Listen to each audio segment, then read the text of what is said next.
You were with this mum from the beginning. So very, very quickly, just an idea of how she ended up with 5 children. Yeah, I think I saw her in February as a secondary infertility patient, and we put her on to what we call ovulation induction agents, and she then went on to conceive what we initially thought were 4 babies when we did the first scan. Which is shocking enough already in itself. Yeah, right. Yeah. And then over the pregnancy, we thought we lost 1 and went to 3, and at cesarean section, 5 babies popped up. Wow. So it was a really, really, incredible experience. So what do we have? How many girls, how many boys? We have 4 girls and 1 boy. Was he the one hiding? Yeah, he was the first one. He was the first one. Yeah, he was the first one, yeah. But I think to put this into perspective very quickly, this was number 5, the sort of quintuplets born in this country. The first one, as you said, was in 1960 in East London. The second one was in 1980 in Kempton Park. And then in 2013, June, the Mapakole twins were born in Steve Biko Hospital. 3 of them survived. Past the 5th day, 2 of them couldn't make it.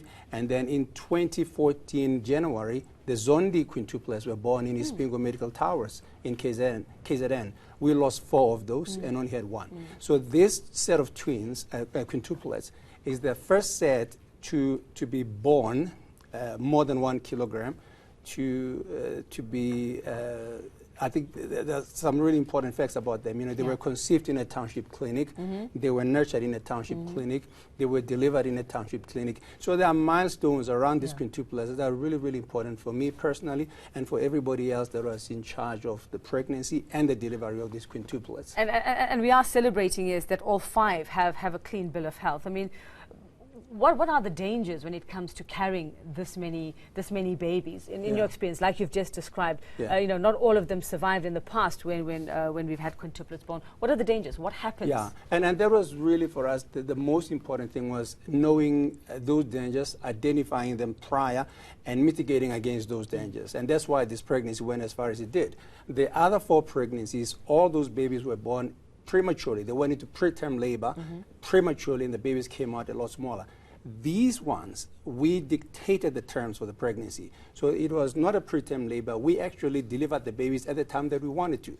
And so it was really important that knowing the dangers and the risks that you talk about, we managed to mitigate from the beginning. We had her on drugs that would make the uterus relax. We gave her steroids that would make the baby's lungs mature so that when they came out, they breathed better and lived better outside. We made sure that there was no infection that set in. And we made sure that hypertension, anemia, and all those risks that come with multiple pregnancies were taken care of along the way. So this is why we managed to, it was almost like a project.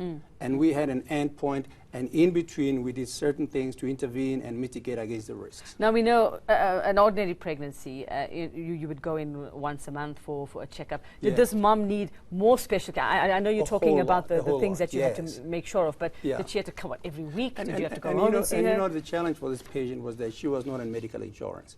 So we had to really dematerialize taking care of her and bring in a sense of this is an important project for us. And we'd see her sometimes every other week, sometimes every second week, and sort of exposed her to a whole lot of